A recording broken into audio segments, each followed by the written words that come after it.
PSC ഡയറിയിലേക്ക് സ്വാഗതം. Kerala PSC അടുത്തിടെ publish ചെയ്ത 65ാം വാർഷിക വിശേഷാൽ പതിപ്പിലെ കോൺസ്റ്റിറ്റ്യൂഷൻ ഭരണഘടന എന്ന ഭാഗത്തെ പ്രസ്താവനകളാണ് നമ്മൾ പഠിക്കുന്നത്. ഇത് പ്രസ്താവനകൾ, വ്യത്യസ്തമായ പ്രസ്താവനകൾ, റാങ്ക് ഫയലുകളിൽ കാണാത്ത തരം പ്രസ്താവനകളൊക്കെ ഇതിനകത്തുണ്ട്. നിങ്ങളത് ലാസ്റ്റ് വരെ കാണാൻ ശ്രമിക്കുക, അപ്പോൾ നിങ്ങൾക്കത് മനസ്സിലാവുന്നതാണ്. അപ്പോൾ നമുക്ക് ആദ്യത്തെ നമ്മളുടെ ആ ഒരു പോയിന്റിലേക്ക് നമുക്ക് പോവാം. ആദ്യത്തെ പോയിന്റ് എന്താണെന്ന് നോക്കാം. ആദ്യത്തെ പ്രസ്താവന നമുക്ക് നോക്കാം. രാജ്യസഭയിലേക്ക് ആർട്ടിക്കിൾ 80 പ്രകാരം കല, സാഹിത്യം, ശാസ്ത്രം തുടങ്ങിയ മേഖലകളിൽ നിന്നുള്ള പ്രഗത്ഭരെ നാമനിർദ്ദേശം ചെയ്യുന്ന രീതിക്ക് ഇന്ത്യ കടപ്പെട്ടിരിക്കുന്നത് ഏത് രാജ്യത്തോടാണ്? അത് അയർലൻഡിനോടാണ്. അപ്പോൾ ആദ്യത്തെ പ്രസ്താവന ചോദ്യം ഉത്തരമാണ്. രാജ്യസഭയിലേക്ക് ആർട്ടിക്കിൾ 80 പ്രകാരം കല, സാഹിത്യം, ശാസ്ത്രം തുടങ്ങിയ മേഖലകളിൽ നിന്നുള്ള പ്രഗത്ഭരെ നാമനിർദ്ദേശം ചെയ്യുന്ന രീതിക്ക് ഇന്ത്യ കടപ്പെട്ടിരിക്കുന്നത് അയർലൻഡിനോടാണ്. അയർലൻഡിനോട്. നിങ്ങൾ ചില കാര്യങ്ങൾ ശ്രദ്ധയോടെ കേൾക്കുക, അപ്പോൾ നിങ്ങൾക്കത് മനസ്സിലാക്കാൻ പറ്റും. അടുത്ത ഒരു പോയിന്റ് നോക്കാം. സുപ്രീം കോടതിയുടെ പ്രവർത്തന സംബന്ധമായ നിയമങ്ങൾ ഇന്ത്യ കടംകൊണ്ടിരിക്കുന്നത് ഏത് രാജ്യത്ത് നിന്നുമാണ്? ജപ്പാൻ. സുപ്രീം കോടതിയുടെ പ്രവർത്തന സംബന്ധമായ നിയമങ്ങൾ ഇന്ത്യ കടംകൊണ്ടിരിക്കുന്നത് ഏത് രാജ്യത്ത് നിന്നുമാണ്? അത് ജപ്പാൻ. ഇതിനു മുമ്പ് കഴിഞ്ഞ ക്ലാസ്സിൽ സുപ്രീം കോടതിയുമായി ബന്ധപ്പെട്ട് നമ്മൾ പറഞ്ഞെന്താണ്? ഭരണഘടനയെ വ്യാഖ്യാനിക്കാനുള്ള അധികാരം സുപ്രീം കോടതിക്ക് നൽകിയിരിക്കുന്നത് അമേരിക്കയുടെ മാതൃകയിൽ നിന്നാണെന്ന് നമ്മൾ പഠിച്ചു കഴിഞ്ഞ ക്ലാസ്സിൽ. ഭരണഘടനയെ വ്യാഖ്യാനിക്കാനുള്ള അധികാരം സുപ്രീം കോടതിക്ക് നൽകിയിരിക്കുന്നത് അമേരിക്കയുടെ മാതൃകയിൽ നിന്നാണെന്ന് പഠിച്ചു. ഇപ്പൊ ജപ്പാനിൽ നിന്ന് എന്താണ് എടുത്തിട്ടുള്ളത്? സുപ്രീം കോടതിയുടെ പ്രവർത്തന സംബന്ധമായ നിയമങ്ങൾ ഇന്ത്യ കടംകൊണ്ടിരിക്കുന്നത് ജപ്പാനിൽ നിന്നുമാണെന്നാണ് നമ്മൾ പഠിക്കുന്നത്. ഇനി അടുത്തൊരു പോയിന്റ് നോക്കാം. സ്വാതന്ത്ര്യം, സമത്വം, സാഹോദര്യം എന്നീ ആശയങ്ങൾക്ക് ഇന്ത്യക്ക് കടപ്പാട് ഫ്രാൻസിനോടാണ്. ഇത് നമ്മൾ പഠിക്കേണ്ട കാര്യമില്ല, നമുക്ക് അത് അറിയാവുന്ന ഒരു പോയിന്റാണ്. സ്വാതന്ത്ര്യം, സമത്വം, സാഹോദര്യം എന്നീ ആശയങ്ങൾക്ക് ഇന്ത്യ കടപ്പെട്ടിരിക്കുന്നത് ഫ്രാൻസിനോടാണ്. അടുത്തത് വൈസ് പ്രസിഡന്റ് എന്ന പദവി ഇന്ത്യ കടംകൊണ്ടിരിക്കുന്നത് USA നിന്നാണ്. Vice president. അപ്പോൾ ഇത് വൈസ് പ്രസിഡന്റിന്റെ കാര്യമാണ് പറയുന്നത്. അപ്പോൾ കഴിഞ്ഞ ക്ലാസ്സിൽ നമ്മൾ പ്രസിഡന്റിനെ കുറിച്ച് ചില കാര്യങ്ങൾ പഠിച്ചു. ഞാനൊന്ന് ഓർപ്പിക്കാം. പ്രസിഡന്റിന് നാമമാത്രമായ അധികാരം എന്ന ആശയം ബ്രിട്ടനിൽ നിന്നാണ് എടുത്തത്. പ്രസിഡന്റിന്റെ കാര്യമാണ് പറയുന്നത്. പ്രസിഡന്റിന്, അതായത് രാഷ്ട്രത്തലവന് നാമമാത്രമായ അധികാരം എന്ന ആശയം എടുത്തത് ബ്രിട്ടനിൽ നിന്നാണ്. ഇത് കഴിഞ്ഞ ക്ലാസ്സിൽ നമ്മൾ പഠിച്ചാണ്. അതുപോലെ രാഷ്ട്രത്തലവന് പ്രസിഡന്റ് എന്ന പേര് എടുത്തു കൊടുത്തത് അമേരിക്കയിൽ നിന്നാണ്, അല്ലേ? അപ്പോൾ രാഷ്ട്രത്തലവനെ വിളിക്കുന്നത് പ്രസിഡന്റ് എന്നാണ്. അപ്പോൾ ആ പ്രസിഡന്റ് എന്നുള്ള പദം അമേരിക്കയിൽ നിന്ന് എടുത്തതാണ്. അതുപോലെ പ്രസിഡന്റിനെ തിരഞ്ഞെടുക്കുന്ന രീതി അത് അയർലൻഡിൽ നിന്നാണ്. അങ്ങനെ മൂന്ന് രാജ്യത്തിൽ നിന്നാണ് മൂന്ന് കാര്യങ്ങൾ എടുത്തിട്ടുള്ളത്. അതാണ് നമ്മൾ പ്രസിഡന്റിന്റെ കാര്യത്തിൽ കഴിഞ്ഞ പ്രാവശ്യം പഠിച്ചത്. എന്താണ്? പ്രസിഡന്റിന് നാമമാത്രമായ അധികാരം ബ്രിട്ടനിൽ നിന്നും, രാഷ്ട്രത്തലവന് പ്രസിഡന്റ് എന്ന പേര് അമേരിക്കയിൽ നിന്നും, പ്രസിഡന്റിനെ തിരഞ്ഞെടുക്കുന്ന രീതി അയർലൻഡിൽ നിന്നുമാണെന്ന് പഠിച്ചു, അല്ലെ? ഇനി ഇപ്പൊ ഇവിടെ പറയാൻ പോകുന്നത് വൈസ് പ്രസിഡന്റിനെ കുറിച്ചിട്ടാണ്. വൈസ് പ്രസിഡന്റ് പദവി ഇന്ത്യ കടംകൊണ്ടിരിക്കുന്നത് USA നിന്നാണ്. ഞാനിത് റിഫ്രഷ് ചെയ്യാൻ വേണ്ടിയിട്ടാണ് പറയുന്നത്. അപ്പോൾ അടുത്തൊരു പോയിന്റ് നോക്കാം. Doctrine of pleasure. ചിലർക്ക് ഇത് ആദ്യമായിട്ടായിരിക്കും കേൾക്കുന്നത്. ഡോക്ട്രിൻ ഓഫ് പ്ലഷർ എന്ന ആശയം ഇന്ത്യ കടംകൊണ്ടിരിക്കുന്നത് ബ്രിട്ടനിൽ നിന്നാണ്. അപ്പോൾ അത് നോട്ട്ബുക്കിൽ എഴുതി വയ്ക്കുക. ഡോക്ട്രിൻ ഓഫ് പ്ലഷർ എന്ന ആശയം ഇന്ത്യ കടംകൊണ്ടിരിക്കുന്നത് ബ്രിട്ടനിൽ നിന്നാണ്. അടുത്തത് ഡ്യൂ പ്രോസസ് ഓഫ് ലോ എന്ന ആശയത്തിന് ഇന്ത്യ ഏത് രാജ്യത്തോടാണ് കടപ്പെട്ടിരിക്കുന്നത്? അത് ജപ്പാനാണ്. അപ്പോൾ doctrine of pleasure Britain, due process of law Japan. ഞാൻ ഈ വാർഷിക പതിപ്പിലെ പോയിന്റുകളാണ് പറയുന്നത്. ചിലപ്പോൾ ഈ പോയിന്റുകൾ നിങ്ങളുടെ SCERT ടെക്സ്റ്റോ നിങ്ങളുടെ റാങ്ക് ഫയലോ ഒക്കെ ആയിട്ട് വ്യത്യാസപ്പെട്ടിരിക്കാം. അത് പക്ഷേ നിങ്ങൾ ചെയ്യേണ്ടത് എക്സാം ഹാളിൽ ഇത്തരത്തിൽ ക്വസ്റ്റ്യൻസ് വരുമ്പോൾ നിങ്ങൾക്കത് ആൻസർ ചെയ്യാൻ പറ്റുന്നത് നിങ്ങൾ ഇതോടൊപ്പം തന്നെ പ്രീവിയസ് ഇയർ ക്വസ്റ്റ്യൻസ് വർക്കൗട്ട് ചെയ്യണം. എങ്കിൽ നിങ്ങൾക്ക് സെയിം ക്വസ്റ്റ്യന് പ്രീവിയസ് പണ്ട് എന്തുത്തരമാണോ കൊടുത്തിരുന്നത് അത് വേണം എഴുതാൻ ശ്രമിക്കാൻ. ഞാനിപ്പോൾ നിങ്ങളെ ഹെൽപ്പ് ചെയ്യുന്നത് ഈ ഒരു പുസ്തകത്തിൽ കൊടുത്തിട്ടുള്ള വിവരങ്ങൾ അത് പറഞ്ഞു തന്നുകൊണ്ട് ഹെൽപ്പ് ചെയ്യുന്നേ ഉള്ളൂ. അതുകൊണ്ട് റാങ്ക് ഫയലിലോ SCERT-ലോ വ്യത്യാസമായി കണ്ടാൽ കമൻറ്റ് ചെയ്ത് അറിയിച്ചാൽ, നമ്മുടെ ശ്രദ്ധയിൽപ്പെടുത്തിയാൽ അത് അറിയാവുന്നതാണെങ്കിൽ ക്ലിയർ ചെയ്ത് തരാം. അപ്പോൾ അടുത്ത ഒരു ക്വസ്റ്റ്യൻ ആണ്. അടിയന്തരാവസ്ഥ കാലത്ത് മൗലികാവകാശങ്ങൾ റദ്ദ് ചെയ്യുന്നത് സംബന്ധിച്ച വ്യവസ്ഥകൾക്ക് ഇന്ത്യക്ക് കടപ്പാട് ഏത് രാജ്യത്തോടാണെന്നാണ്? അത് ജർമ്മനിയിലെ വെയ്മർ ഭരണഘടനയോടാണ്. ഇവിടെ പറയുന്നത് അടിയന്തരാവസ്ഥ എന്ന ആശയം എടുത്തു എന്നല്ല പറയുന്നത്. പകരം അടിയന്തരാവസ്ഥ കാലത്ത് മൗലികാവകാശങ്ങൾ റദ്ദ് ചെയ്യാറുണ്ട്, അല്ലെ? നമുക്കറിയാം മൗലികാവകാശങ്ങളുണ്ട്, അല്ലെ? നമ്മൾ പഠിക്കാറുണ്ട്. മൗലികാവകാശങ്ങൾ ഭരണഘടനയുടെ ഭാഗം 3 ആർട്ടിക്കിൾ 12 മുതൽ 35 വരെ മൗലികാവകാശങ്ങളാണ്. ഒരു ഇന്ത്യൻ പൗരന് ലഭിക്കുന്ന മൗലികാവകാശങ്ങളെ കുറിച്ചിട്ടാണ് ഇന്ത്യൻ ഭരണഘടനയുടെ ഭാഗം 3 ആർട്ടിക്കിൾ 12 മുതൽ 35 വരെ പറഞ്ഞിട്ടുള്ളത്. അങ്ങനെ ഈ പറയുന്ന മൗലികാവകാശങ്ങൾ എല്ലാ കാലത്തും ലഭ്യമാണ്. പക്ഷേ അടിയന്തരാവസ്ഥ കാലത്ത് മൗലികാവകാശങ്ങൾ റദ്ദ് ചെയ്യുന്നത് സംബന്ധിച്ച വ്യവസ്ഥകൾ എങ്ങനെയായിരിക്കണം, അടിയന്തരാവസ്ഥ കാലത്ത് മൗലികാവകാശങ്ങൾ ഏതൊക്കെ റദ്ദ് ചെയ്യണം എന്നൊക്കെ തീരുമാനിക്കപ്പെട്ടിരിക്കുന്നത് ജർമ്മനിയിലെ വെയ്മർ ഭരണഘടനയിൽ നിന്നെടുത്ത ആശയങ്ങൾ അനുസരിച്ചിട്ടാണ്. അതായത് ഈ അടിയന്തരാവസ്ഥ കാലത്ത് ഇത്രയും മൗലികാവകാശങ്ങളുണ്ട് 12 മുതൽ 35 വരെ. അതിൽ ആർട്ടിക്കിൾ 20, 21 എന്ന് പറയുന്ന 2 മൗലികാവകാശങ്ങളുണ്ട്. Article 20ഉം article 21. ഇത് 2 മാത്രം അടിയന്തരാവസ്ഥ കാലത്ത് റദ്ദ് ചെയ്യാൻ പറ്റില്ല. മനസ്സിലായി? ബാക്കിയുള്ള ഇപ്പോൾ 12 മുതൽ 35 വരെയുള്ളത് ബാക്കിയെല്ലാം അടിയന്തരാവസ്ഥ കാലത്ത് ഓട്ടോമാറ്റിക്കലി റദ്ദാകും. പക്ഷേ ആർട്ടിക്കിൾ 20ഉം 21ഉം മൗലികാവകാശം 20ഉം 21ഉമായിട്ടുള്ള മൗലികാവകാശം റദ്ദാകില്ല. അതിൻ്റെ കാരണം അത് ആർട്ടിക്കിൾ 20, 21 എന്താണെന്ന് അറിയുമ്പോൾ തന്നെ നമുക്കറിയാം. ആർട്ടിക്കിൾ 20 പറയുന്നത് മുൻകാല പ്രാബല്യത്തോടെ ക്രിമിനൽ നിയമങ്ങൾ പാസ്സാക്കാൻ പാടില്ല. അതുപോലെ ഒരു കുറ്റത്തിന് ഒരു വ്യക്തിയെ ഒന്നിലധികം തവണ ശിക്ഷിക്കാൻ പാടില്ല. അതുപോലെ ഒരു വ്യക്തിയെ അയാൾക്കെതിരെ തന്നെ തെളിവ് നൽകാൻ പ്രേരിപ്പിക്കാൻ പാടില്ല. ഈ 3 കാര്യങ്ങളാണ് ആർട്ടിക്കിൾ 20 പറയുന്നത്. അടിയന്തരാവസ്ഥ കാലത്ത് അതുകൊണ്ട് ഈ ആർട്ടിക്കിൾ 20 റദ്ദാകില്ല. മുൻകാല പ്രാബല്യത്തോടെ ക്രിമിനൽ നിയമങ്ങൾ നടപ്പാക്കാൻ പാടില്ല. ഒരു കുറ്റത്തിന് ഒരു വ്യക്തിയെ ഒന്നിലധികം തവണ നിയമിക്കാൻ ഒരു കുറ്റത്തിന് ഒരു വ്യക്തിയെ ഒന്നിലധികം തവണ ശിക്ഷിക്കാൻ പാടില്ല. ഒരു വ്യക്തിയെ അയാൾക്കെതിരെ തന്നെ തെളിവ് നൽകാൻ പാടില്ല. ഇതാണ് ആർട്ടിക്കിൾ 20 പറയുന്നത്. അതുകൊണ്ട് അടിയന്തരാവസ്ഥ കാലത്ത് ആർട്ടിക്കിൾ 20 റദ്ദാകില്ല. അതുപോലെ ആർട്ടിക്കിൾ 21 പറയുന്നത് ജീവിക്കാനും വ്യക്തി സ്വാതന്ത്ര്യത്തിനുമുള്ള ജീവനും വ്യക്തി സ്വാതന്ത്ര്യത്തിനുമുള്ള അവകാശമാണ് ആർട്ടിക്കിൾ 21. അതുകൊണ്ട് ഈ 2 കാര്യങ്ങൾ 2 മൗലികാവകാശങ്ങൾ മാത്രം അടിയന്തരാവസ്ഥ കാലത്ത് റദ്ദാകില്ല. ബാക്കിയെല്ലാം റദ്ദാകും. അപ്പം അങ്ങനെ റദ്ദാകുന്നത് സംബന്ധിച്ച കാര്യങ്ങളൊക്കെ എടുത്തിട്ടുള്ളത് ജർമ്മനിയിലെ വെയ്മർ ഭരണഘടനയിൽ നിന്നാണ്. അടുത്ത ഒരു പോയിന്റാണ് അവശിഷ്ടാധികാരങ്ങൾ. റെസിഡ്യൂറി പവേഴ്സ് എന്നാണ് പറയുന്നത്. അവശിഷ്ടാധികാരങ്ങളിൽ നിയമനിർമ്മാണം നടത്താൻ കേന്ദ്ര സർക്കാരിനാണ് അധികാരം. അതായത് അവശിഷ്ടാധികാരങ്ങളിൽ നിയമനിർമ്മാണം നടത്താൻ കേന്ദ്ര സർക്കാരിനാണ് അധികാരം എന്ന ആശയം ഇന്ത്യ ഏത് രാജ്യത്ത് നിന്നാണ് സ്വീകരിച്ചിട്ടുള്ളതെന്ന്? അത് കാനഡ. ഈ അവശിഷ്ടാധികാരം എന്ന് പറയുന്നത് ഇപ്പം നമ്മുടെ കേന്ദ്ര സർക്കാരുണ്ട് അല്ലെ, ഇപ്പം നമ്മുടെ NDA ഗവൺമെൻറ്, NDA ഭരിക്കുന്ന, അതായത് നരേന്ദ്രമോദി അതിൻ്റെ ഹെഡായിട്ടുള്ള ഒരു NDA സർക്കാർ, കേന്ദ്ര സർക്കാരുണ്ട്. ഇനി നമ്മുടെ സംസ്ഥാനത്തിലോ പിണറായി വിജയൻ ഭരിക്കുന്ന നമ്മുടെ LDFന്റെ ഭാഗമായിട്ടുള്ള LDF സർക്കാരുണ്ട്.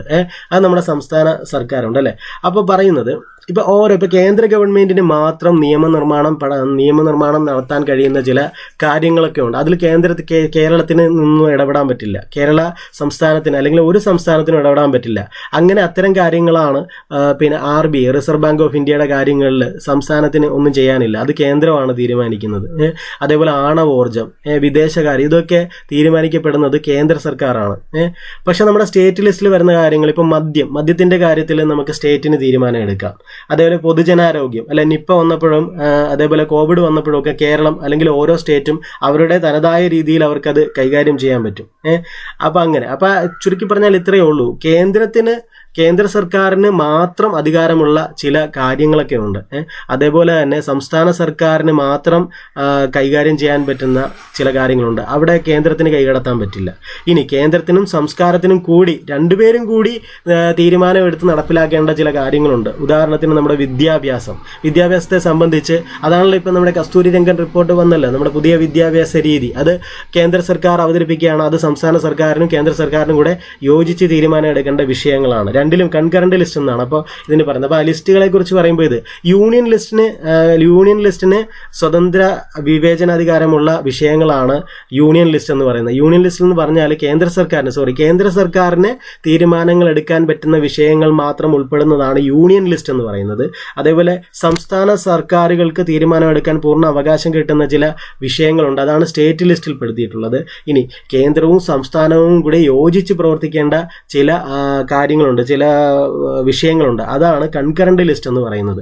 ഇത് ഈ പറയുന്ന 3 ലിസ്റ്റിലും പെടാതുള്ള മറ്റേത് വിഷയമാണെങ്കിലും ആ വിഷയങ്ങളിൽ നിയമനിർമ്മാണം നടത്താൻ, അതാണ് അവശിഷ്ടാധികാരം എന്നുകൊണ്ട് ഉദ്ദേശിക്കുന്നത്. ആ വിഷയങ്ങളിൽ നിയമനിർമ്മാണം നടത്താൻ കേന്ദ്ര സർക്കാരിനാണ് അധികാരം. അതായത് കേന്ദ്രത്തിന് മാത്രം അവകാശപ്പെട്ട വിഷയങ്ങളിൽ അത് യൂണിയൻ ലിസ്റ്റിൽ പെടുന്നു. സംസ്ഥാനത്തിന് മാത്രം അവകാശപ്പെട്ട വിഷയങ്ങളിൽ അത് സ്റ്റേറ്റ് ലിസ്റ്റിൽ പെടുന്നു.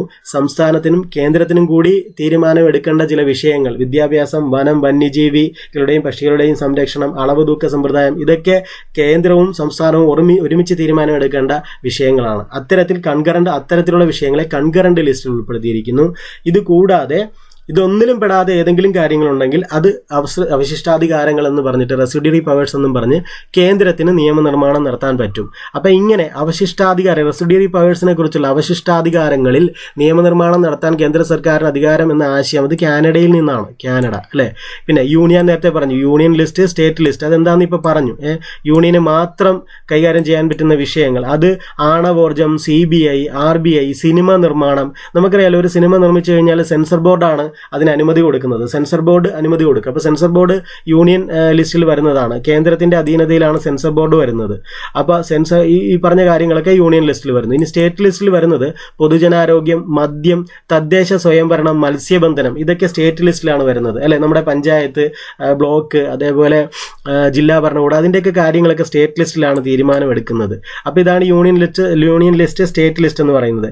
ഇനി കൺകറന്റ് ലിസ്റ്റ്, അതും കൂടി അറിഞ്ഞിരിക്കണം. കൺകറന്റ് ലിസ്റ്റിൽ പറയുന്ന കാര്യങ്ങൾ, അതായത് കേന്ദ്രത്തിനും സ്റ്റേറ്റിനും ഒരുമിച്ച് നിയമനിർമ്മാണം നടത്താൻ പറ്റുന്നത്, ഒരുമിച്ച് തീരുമാനം എടുക്കാൻ പറ്റുന്ന വിഷയങ്ങൾ, വിദ്യാഭ്യാസം അത്തരത്തിലൊരെണ്ണമാണ്. വനത്തിന്റെ കാര്യത്തിൽ രണ്ടുപേരും യോജിച്ചാണ് എടുക്കേണ്ട നിയമങ്ങൾ. വന്യജീവികളുടെയും പക്ഷികളുടെയും സംരക്ഷണം, പിന്നെ അളവ് തൂക്ക സമ്പ്രദായം, സുപ്രീം കോടതിയും ഹൈക്കോടതികളും ഒഴികെയുള്ള മറ്റു കോടതികളുടെ ഭരണ സമ്പ്രദായങ്ങൾ, അതേപോലെ ജനസംഖ്യാ നിയന്ത്രണം, ട്രേഡ് യൂണിയനുകൾ, ഇതൊക്കെ ഏതിലാണ് വരുന്നത്? കൺകറന്റ് ലിസ്റ്റിലാണ് വരുന്നത്. അപ്പോൾ കാനഡയിൽ നിന്ന് എടുത്ത ആശയങ്ങൾ ഏതൊക്കെയാ? അവശിഷ്ടാധികാരം, residuary powers, union list, state list. ഇനി കൺകറന്റ് ലിസ്റ്റ് ഇപ്പോൾ പറഞ്ഞു അല്ലെ. കൺകറന്റ് ലിസ്റ്റ്, സമവർത്തി പട്ടിക, അത് ഓസ്ട്രേലിയയിൽ നിന്നാണ്. മനസ്സിലായി? അപ്പോൾ 3 ടൈപ്പ് ലിസ്റ്റ് ഉണ്ടെന്ന് പറഞ്ഞു. Union list, state list, concurrent list. അതിൽ യൂണിയൻ ലിസ്റ്റും സ്റ്റേറ്റ് ലിസ്റ്റും കാനഡയാണ് അല്ലെ. അതിൽ യൂണിയൻ ലിസ്റ്റും സ്റ്റേറ്റ് ലിസ്റ്റും കാനഡയാണ്. കൺകറന്റ് ലിസ്റ്റ് ഓസ്ട്രേലിയയിൽ നിന്നാണ് ആശയം എടുത്തിട്ടുള്ളത്.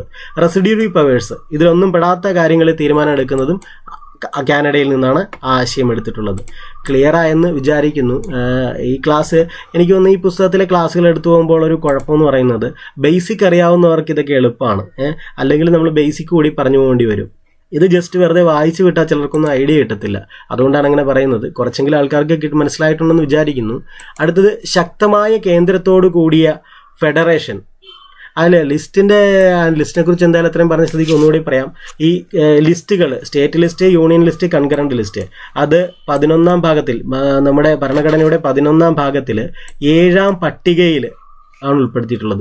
അപ്പോൾ ചിലപ്പോൾ ഇത് എത്ര പട്ടികകളുടെ കാര്യം ചിലപ്പോൾ ചോദിച്ചേക്കും. 7ാം പട്ടികയിൽ, 11ാം ഭാഗത്ത് 7ാം പട്ടികയിലാണ് ഈ ലിസ്റ്റുകളെ കുറിച്ച് പറയുന്നത് കേട്ടോ. അത് മിക്കവാറും ചോദിക്കാനുള്ളൊരു പോയിന്റാണ്, അതുകൊണ്ടാണ് അത് പറഞ്ഞത്. അപ്പോൾ അടുത്തൊരു പോയിന്റ് നോക്കാം. ശക്തമായ കേന്ദ്രത്തോടു കൂടിയ ഫെഡറേഷൻ എന്ന ആശയത്തിന് ഇന്ത്യ കടപ്പെട്ടിരിക്കുന്നത് കാനഡയാണ്. അതായത് ഇത്രയേ ഉള്ളൂ ഫെഡറൽ സിസ്റ്റം എന്നുള്ള ആശയം കൊണ്ടുവന്നിട്ടുള്ളത്.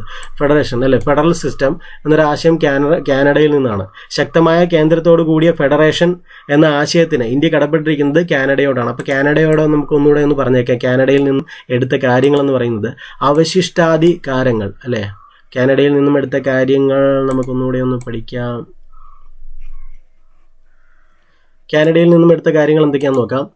ഒന്ന്, അവശിഷ്ടാധികാരങ്ങളിൽ നിയമനിർമ്മാണം നടത്താനുള്ള കേന്ദ്ര സർക്കാരിനുള്ള അവകാശം, അത് കാനഡയിൽ നിന്നാണ്.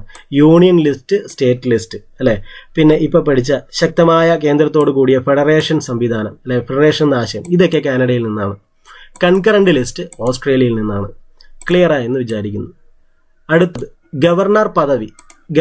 ഗവർണറുമായി ബന്ധപ്പെട്ടുള്ള കാര്യങ്ങൾ നിങ്ങൾ നോട്ട് ചെയ്തിട്ട് പോകണം. കാരണം ഗവർണറുമായി അടുത്തിടെ നടന്ന മിക്ക സംസ്ഥാനങ്ങളിൽ, പ്രത്യേകിച്ച് തമിഴ്നാട്ടിലും കേരളത്തിലും നടക്കുന്ന ഗവർണറുമായിട്ടുള്ള ചില ആശയപ്പൊരുത്തങ്ങളൊക്കെ ഉണ്ടല്ലോ, അധികാരത്തിൻ്റെ കാര്യത്തിൽ ചില തർക്കങ്ങളൊക്കെ, അതൊക്കെ പരീക്ഷയിൽ വന്നേക്കും. അതുകൊണ്ട് ഗവർണറുടെ റൈറ്റ്സ് എന്തൊക്കെയാണെന്നുള്ളത് നിങ്ങൾ നോക്കി വെച്ചേക്കുക. ആനുകാലിക പ്രസക്തിയുള്ള സംഭവമാണ്. ഗവർണർ സ്വീകരിച്ചിരിക്കുന്നത് ഏത് ബ്രിട്ടീഷ് നിയമസംഹിതയിൽ നിന്നാണെന്നാണ്. അത് 1935 ഗവൺമെന്റ് ഓഫ് ഇന്ത്യ ആക്ടിൽ നിന്നാണ്. ഗവർണർ പദവി അല്ലെ, ഗവർണർ പദവിയെക്കുറിച്ച് എന്നുള്ള ഗവർണർ പദവിയുടെ സംബന്ധിച്ച വ്യവസ്ഥകളൊക്കെ 1935 ഗവൺമെന്റ് ഓഫ് ഇന്ത്യ ആക്ടിൽ നിന്നാണ് എടുത്തിട്ടുള്ളത്. അടുത്തത് സുപ്രീം കോടതിയുടെ ഉപദേശക അധികാരങ്ങളുടെ കാര്യത്തിൽ ഇന്ത്യ അനുകരിച്ചിരിക്കുന്നത് കാനഡയെയാണ്. അത് വീണ്ടും സുപ്രീം കോടതി വന്നിരിക്കുകയാണ് അല്ലെ. സുപ്രീം കോടതിയെക്കുറിച്ച് നമ്മൾ കഴിഞ്ഞ ക്ലാസ്സിൽ പഠിച്ചു. ഭരണഘടനയെ വ്യാഖ്യാനിക്കാനുള്ള അധികാരം സുപ്രീം കോടതിക്ക് നൽകിയിരിക്കുന്നത് അമേരിക്കയുടെ മാതൃകയിൽ നിന്നാണ്. അതേപോലെ സുപ്രീം കോടതിയുടെ പ്രവർത്തന സംബന്ധമായ നിയമങ്ങൾ ജപ്പാനിൽ നിന്നാണ്. ഇപ്പൊ പറയുകയാണ് സുപ്രീം കോടതിയുടെ ഉപദേശക അധികാരങ്ങളുടെ കാര്യത്തിൽ ഇന്ത്യ അനുകരിച്ചിരിക്കുന്നത് കാനഡയെ. അപ്പോൾ 3 കാര്യങ്ങളാണ് നമ്മൾ സുപ്രീം കോടതിയെ കുറിച്ച് പഠിച്ചിട്ടുള്ളത്, സുപ്രീം കോടതിയെ കുറിച്ച് മനസ്സിലാക്കിയിട്ടുള്ളത്. അപ്പോൾ ഇനിയിപ്പോൾ അടുത്ത ഒരു പോയിന്റ് നമുക്ക് നോക്കാം. അടുത്ത ഒരു പോയിന്റ് എന്ന് പറയുന്നത് പാർലമെന്റിന്റെ ഇരുസഭകളുടെയും സംയുക്ത സമ്മേളനം വിളിച്ചു ചേർക്കുന്നതിന് മാതൃകയാക്കിയിരിക്കുന്നത് ഏത് രാജ്യത്തെയാണെന്നാണ്. മാതൃകയാക്കിയിരിക്കുന്നത് ഓസ്ട്രേലിയയാണ്. ഈ സംയുക്ത സമ്മേളനം എന്ന് പറഞ്ഞാൽ ജോയിന്റ് സിറ്റിംഗ് എന്നാണ് ഉദ്ദേശിക്കുന്നത്. ജോയിന്റ് സിറ്റിംഗ് പാർലമെന്റിന്റെ ഇരുസഭകളുടെയും സംയുക്ത സമ്മേളനം വിളിച്ചു ചേർക്കുന്നതിന് മാതൃകയാക്കിയിരിക്കുന്നത് ആരെയാണ്? ഓസ്ട്രേലിയയാണ്. ആർട്ടിക്കിൾ 108 ജോയിന്റ് സിറ്റിംഗുമായിട്ട് ബന്ധപ്പെട്ട നമ്മുടെ ഭരണഘടനയിൽ പറയുന്നത്. Article 108 joint sitting. അപ്പോൾ പാർലമെന്റിന്റെ ഇരുസഭകളുടെയും സംയുക്ത സമ്മേളനം എന്ന് പറഞ്ഞാൽ ലോകസഭയുടെ രീതിയിൽ കൂടാറുണ്ട്, രാജ്യസഭയുടെ രീതിയിൽ കൂടാറുണ്ട്. പക്ഷേ ഏതെങ്കിലും ഒരു വിഷയത്തിൽ 2 സഭയ്ക്കും തീരുമാനം എടുക്കാൻ പറ്റാതെ വരുമ്പോൾ ഈ 2 സഭകളും കൂടെ ഒരുമിച്ച് വിളിച്ചു ചേർത്ത് തീരുമാനം എടുക്കാറുണ്ട്. അങ്ങനെയാണ് സ്ത്രീധന നിരോധന നിയമം 1961 ആദ്യമായിട്ട് ജോയിന്റ് സിറ്റിംഗ് കൂടുന്ന 1961. അതായത് ആ സ്ത്രീധന നിരോധന നിയമത്തിന്റെ കാര്യത്തിൽ ഒരു തീരുമാനം എടുക്കാൻ പറ്റാതെ വന്നപ്പോൾ 1961 അങ്ങനെ ഒരു ജോയിന്റ് സിറ്റിംഗ് വിളിച്ചു കൂട്ടി അതിൽ തീരുമാനം എടുത്തിട്ടുണ്ട്. അപ്പോൾ ഐഡിയ കിട്ടിക്കാണും അല്ലെ? ലോകസഭയും രാജ്യസഭയും ഒരുമിച്ച് ചേർത്ത് പ്രസിഡന്റാണ് വിളിച്ചു കൂട്ടി തീരുമാനം എടുക്കുന്നതാണ് ജോയിന്റ് സിറ്റിംഗ് എന്നാണ് അതിന് പറയുന്നത്. സംയുക്ത സമ്മേളനം. ആ സംയുക്ത സമ്മേളനം എന്നുള്ള ആശയം എടുത്തിട്ടുള്ളത് ഓസ്ട്രേലിയയിൽ നിന്നാണ്. പാർലമെന്റിന്റെ ഉപരിസഭ എന്ന് പറഞ്ഞാൽ രാജ്യസഭയാണ്. ഉപരിസഭയിലേക്ക് അംഗങ്ങളെ തിരഞ്ഞെടുക്കുന്ന ആനുപാതിക പ്രാതിനിധ്യ രീതി ഇന്ത്യ അനുകരിച്ചിരിക്കുന്നത് ദക്ഷിണാഫ്രിക്കയിൽ നിന്നാണ്. പാർലമെന്റിന്റെ ഉപരിസഭയിലേക്ക് അംഗങ്ങളെ തിരഞ്ഞെടുക്കുന്ന ആനുപാതിക പ്രാതിനിധ്യ രീതി ഇന്ത്യ അനുകരിച്ചിരിക്കുന്നത് ദക്ഷിണാഫ്രിക്കയിൽ നിന്ന്. അടുത്ത ഒരു ചോദ്യം നമുക്ക് നോക്കാം. ഭരണഘടനയിൽ പരാമർശിക്കുന്നില്ലെങ്കിലും പ്ലാനിംഗ് കമ്മീഷന്റെ ആശയം അല്ലെ? പ്ലാനിംഗ് കമ്മീഷൻ മുമ്പുണ്ടായിരുന്നതാണ് അല്ലെ? ഇപ്പൊ നീതി ആയോഗ് ഉണ്ട്. പ്ലാനിംഗ് കമ്മീഷന്റെ ആശയം ഇന്ത്യ സ്വീകരിച്ചത് മുൻ സോവിയറ്റ് യൂണിയനിൽ നിന്നാണ്. ഇപ്പൊ സോവിയറ്റ് യൂണിയൻ ഇല്ല, പകരം റഷ്യ എന്നാണ് അറിയപ്പെടുന്നത് അല്ലെ? ഭരണഘടനയിൽ പരാമർശിക്കുന്നില്ലെങ്കിലും പ്ലാനിംഗ് കമ്മീഷന്റെ ആശയം ഇന്ത്യ സ്വീകരിച്ചത് ഏത് രാജ്യത്തു നിന്നാണ്? അത് മുൻ സോവിയറ്റ് യൂണിയനിൽ നിന്നാണ്. ഇത്രേ ഉള്ളൂ. പ്ലാനിംഗ് കമ്മീഷൻ എന്നുള്ള ആശയം എടുത്തിട്ടുള്ളത് മുൻ സോവിയറ്റ് യൂണിയനിൽ നിന്നാണ്. അടുത്തത് ഭരണഘടനാ ഭേദഗതി സംബന്ധിച്ച ആശയങ്ങൾ കടം കൊണ്ടിരിക്കുന്നത് ഏത് രാജ്യത്തിൽ നിന്നാണ് എന്നാണ്. ഭരണഘടനാ ഭേദഗതി സംബന്ധിച്ച ആശയങ്ങൾ കടം കൊണ്ടിരിക്കുന്നത് ദക്ഷിണാഫ്രിക്കയിൽ നിന്നാണ്. ഭരണഘടനാ ഭേദഗതി സംബന്ധിച്ച ആശയങ്ങൾ കടം കൊണ്ടിരിക്കുന്നത് ദക്ഷിണാഫ്രിക്കയിൽ നിന്നാണ്. അമെൻമെന്റ് ഭേദഗതി ദക്ഷിണാഫ്രിക്കയിൽ നിന്നാണ്. അടുത്തത് അടിയന്തരാവസ്ഥ സംബന്ധിച്ച വ്യവസ്ഥകൾ മിക്കതും കടം കൊണ്ടിരിക്കുന്നത് ഏത് ബ്രിട്ടീഷ് നിയമസമിതിയിൽ നിന്നാണെന്നാണ്. അത് 1935 ഗവൺമെന്റ് ഓഫ് ഇന്ത്യ ആക്ടിൽ നിന്നാണ് അല്ലെ? എന്താണ് അടിയന്തരാവസ്ഥ സംബന്ധിച്ച വ്യവസ്ഥകൾ മിക്കതും കടം കൊണ്ടിരിക്കുന്നത് ഏത് ബ്രിട്ടീഷ് നിയമസമിതിയിൽ നിന്നാണ്? അത് 1935 ഗവൺമെന്റ് ഓഫ് ഇന്ത്യ ആക്ട്. നേരത്തെ ഓർമ്മ പഠിച്ചു അടിയന്തരാവസ്ഥയായിട്ട് ബന്ധപ്പെട്ട്. എന്തായിരുന്നു? അടിയന്തരാവസ്ഥ കാലത്ത് മൗലികാവകാശങ്ങൾ റദ്ദു ചെയ്യുന്ന ആശയം അല്ലെ? അത് ജർമ്മനിയുടെ വെയ്മർ ഭരണഘടനയിൽ നിന്നാണെന്ന് പഠിച്ചു. ഇവിടെ പറയുന്നത് അടിയന്തരാവസ്ഥ സംബന്ധിച്ച വ്യവസ്ഥകൾ മിക്കതും കടം കൊണ്ടിരിക്കുന്നത് 1935 ഗവൺമെന്റ് ഓഫ് ഇന്ത്യ ആക്ടിൽ നിന്നാണ്. അടുത്ത ഒരു ചോദ്യം നമുക്ക് നോക്കാം. മൗലിക കർത്തവ്യങ്ങൾ എന്ന ആശയം അല്ലെ? മൗലിക കടമകൾ എന്നും പറയാറുണ്ട് അല്ലെ? മൗലിക കർത്തവ്യങ്ങൾ എന്ന ആശയം പ്രധാനമായും ഇന്ത്യ കടമെടുത്തത് ഏത് രാജ്യത്തിൽ നിന്നാണെന്നാണ്. അത് മുൻ സോവിയറ്റ് യൂണിയനിൽ നിന്നാണ്.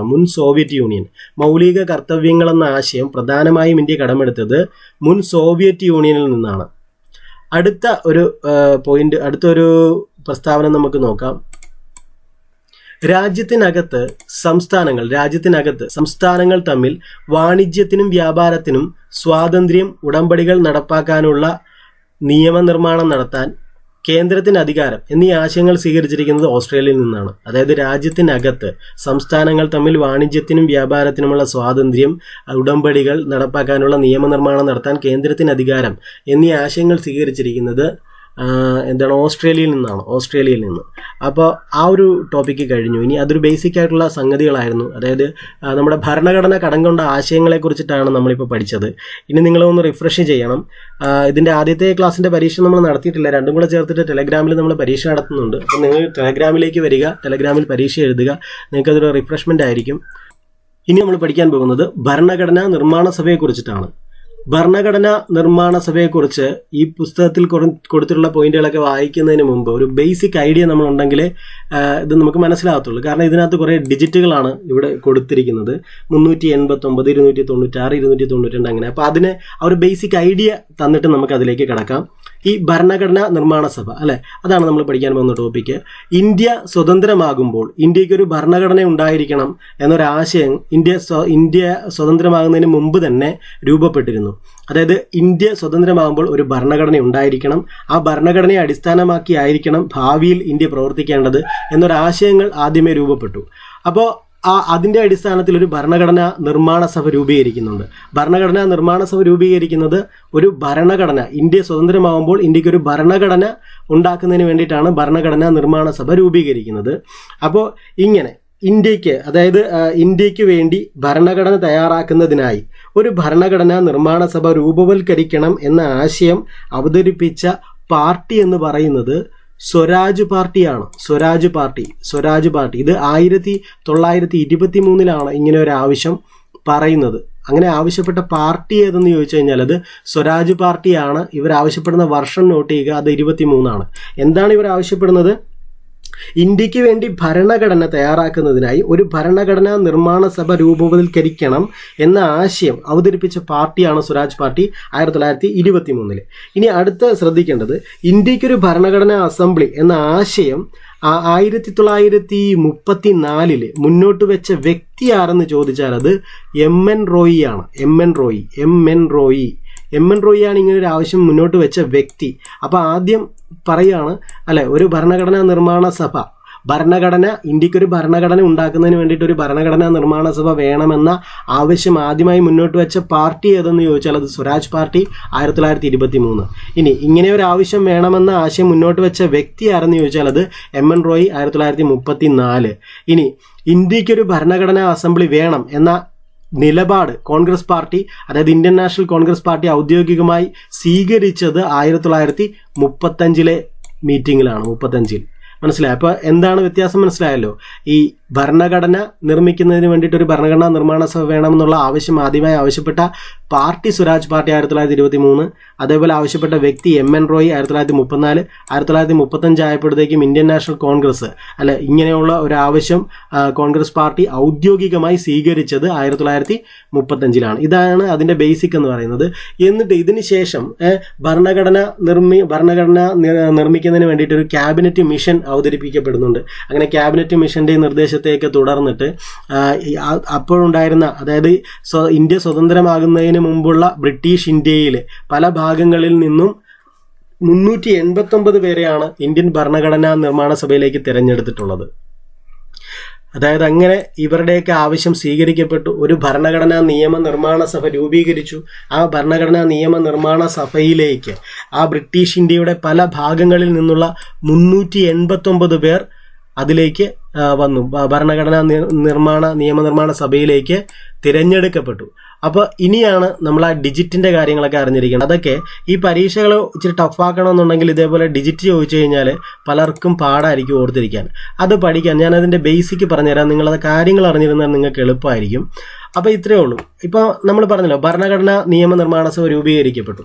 അതിൽ ഇന്ത്യ സ്വതന്ത്രമാകുന്നതിന് മുമ്പാണ്. അവിഭക്ത ഇന്ത്യയിൽ ടോട്ടൽ മെമ്പർ എന്ന് പറയുന്നത് 389 പേരാണ്. ഇവരെവിടെ നിന്ന് വന്നു എന്നാണ് പറയാൻ പോകുന്നത്. ആ സമയത്ത് ബ്രിട്ടീഷ് ഇന്ത്യയിലെ 11 പ്രവിശ്യകൾ ഭരിക്കുന്നത് ഗവർണർമാരാണ്. 11 പ്രവിശ്യകളുടെ ഗവർണർമാരുണ്ട്. അതായത് ബ്രിട്ടീഷ് ഇന്ത്യയിൽ 11 പ്രവിശ്യകളിൽ നിന്നും 292 പേരാണ് ഈ ബ്രിട്ടീഷ് ഇന്ത്യയിലെ ഗവർണർമാരുടെ 11 പ്രവിശ്യകളിൽ നിന്നും നിയമനിർമ്മാണ സഭയിലേക്ക് വന്നത്. ഈ 389 പേരിൽ 292 പേര് എവിടെ നിന്ന് വന്നതാണ്?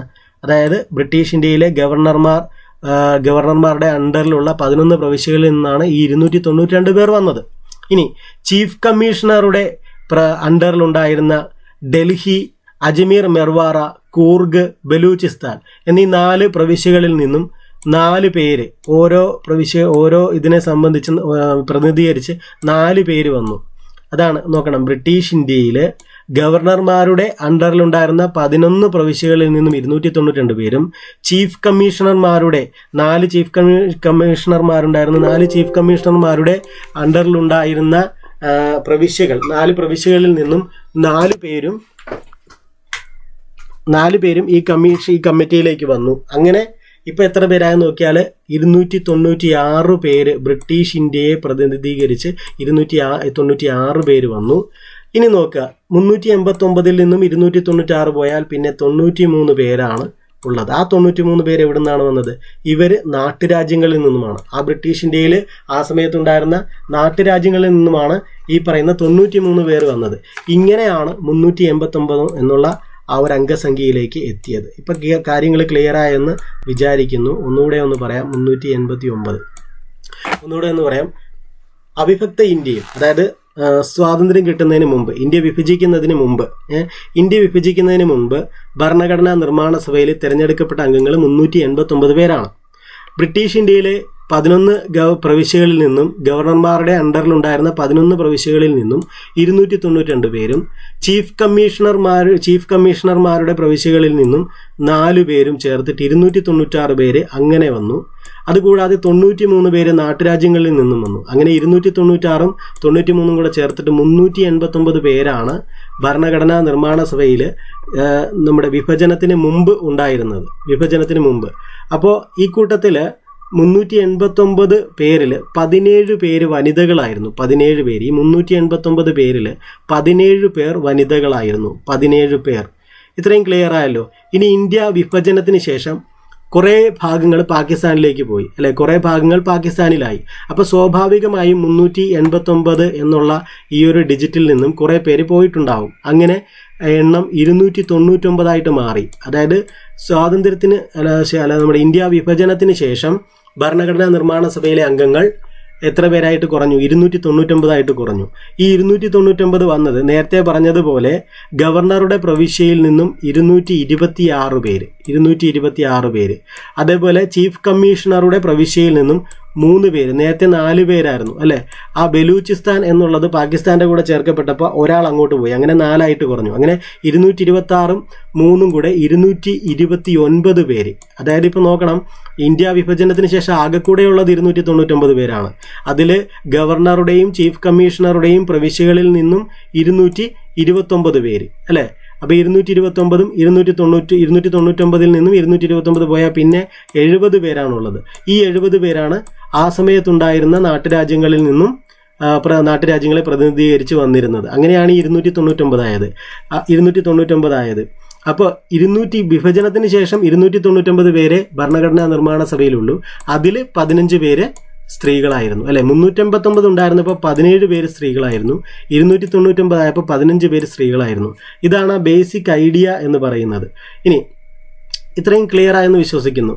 ഇനി ഈ ഭരണഘടനാ നിർമ്മാണ സഭയിൽ മലയാളികൾ എത്ര പേരുണ്ടായിരുന്നു എന്ന് ചോദിച്ചു കഴിഞ്ഞാൽ അത് 17 പേരാണ് മലയാളികൾ, അല്ലേ? അത് വിഭജനത്തിന് മുമ്പും ശേഷമൊക്കെ 17 പേരാണ് മലയാളികളായിട്ടുണ്ടായിരുന്നത്. ഈ 17ൽ 3 പേര് സ്ത്രീകളായിരുന്നു, 3 പേര്. അപ്പം ടോട്ടൽ മലയാളികൾ 17 പേര്. 17 പേരിൽ 3 പേര് സ്ത്രീകളാണ്. ആ 3 സ്ത്രീകളാണ് ആനി മസ്ക്രീൻ, ദാക്ഷായണി വേലായുധൻ, അമ്മു സ്വാമിനാഥൻ എന്നിവർ. അതിൽ ആനി മസ്ക്രീൻ തിരുവിതാംകൂർ നാട്ടുരാജ്യത്തെ പ്രതിനിധീകരിച്ചിട്ടാണ് ഭരണഘടനാ നിർമ്മാണ സഭയിൽ അംഗമായത്. ആനി മസ്ക്രീൻ കാരണം ആനി മസ്ക്രീൻ മാത്രമേ തിരുവിതാംകൂറിൽ നിന്നുള്ളൂ, അതുകൊണ്ടാണ് അത് ഓർത്തിരിക്കേണ്ടത്. ബാക്കി ദാക്ഷായണി വേലായുധനും അമ്മു സ്വാമിനാഥനും മദ്രാസ് പ്രവിശ്യയെ പ്രതിനിധീകരിച്ചിട്ടാണ് നിയമനിർമ്മാണ സഭയിൽ അംഗമായിരുന്നത്. അപ്പോൾ ഓർക്കുക, മൊത്തം മലയാളികൾ 17 പേര്, അതിൽ 3 പേര് സ്ത്രീകൾ. ആനി മസ്ക്രീൻ തിരുവിതാംകൂർ നാട്ടുരാജ്യത്തെ പ്രതിനിധീകരിച്ച് ഭരണഘടനാ നിർമ്മാണ സഭയിലെത്തി. ബാക്കി ദാക്ഷായണി വേലായുധനും അമ്മു സ്വാമിനാഥനും മദ്രാസ് പ്രവിശ്യയെ പ്രതിനിധീകരിച്ചിട്ടാണ് ഈ നിയമനിർമ്മാണ സഭയിലെത്തിയത്. അപ്പോൾ ഇത്രയുമാണ് അതിൻ്റെ ബേസിക് ഐഡിയ എന്ന് പറയുന്നത്. ഇനി ഈ പോയിന്റുകളൊക്കെ നമ്മളിപ്പോൾ പ്രസ്താവന രൂപത്തിൽ ഇതിനകത്ത് പഠിച്ചു പോകും ഈ പോയിന്റുകളൊക്കെ. അപ്പോൾ പിന്നെ ഇനിയിപ്പോൾ നിങ്ങൾക്ക് ഇത് എളുപ്പമായിരിക്കും. നമുക്കപ്പോൾ ഇനിയിപ്പോൾ ഭരണഘടനാ നിർമ്മാണ സഭ അതിൻ്റെ ആദ്യത്തെ കൊടുത്തിരിക്കുന്ന പോയിന്റ് നമുക്ക് നോക്കാം. നിങ്ങൾക്ക് ഇനി എളുപ്പമാണ്. അവിഭക്ത ഇന്ത്യയിലെ ഭരണഘടനാ നിർമ്മാണ സഭയിലെ അംഗങ്ങൾ എത്ര പേരാണ്? ഇന്ത്യ വിഭജനത്തിന് മുമ്പ് 359 പേര്. ഭരണഘടനാ നിർമ്മാണ സഭയുടെ അധ്യക്ഷൻ ആരായിരുന്നു?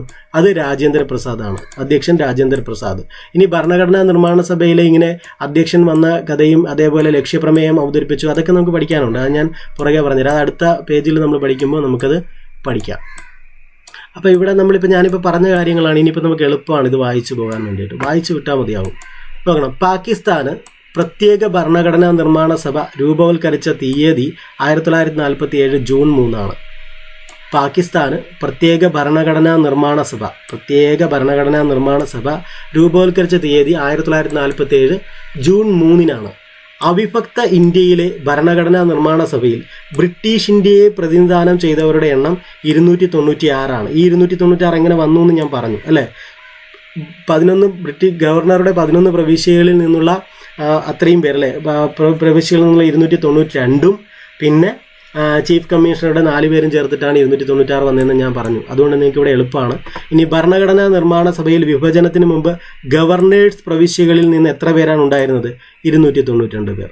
ഇനി ഭരണഘടനാ നിർമ്മാണ സഭയിൽ വിഭജനത്തിന് മുമ്പ് ചീഫ് കമ്മീഷണേഴ്സ് പ്രവിശ്യകളിൽ നിന്നും 4 പേർ. അങ്ങനെ 296 പേർ. കണ്ടോ, ഇപ്പം നിങ്ങൾക്ക് എളുപ്പമാകുന്നില്ലേ ഇതിൻ്റെ പോയിന്റ്.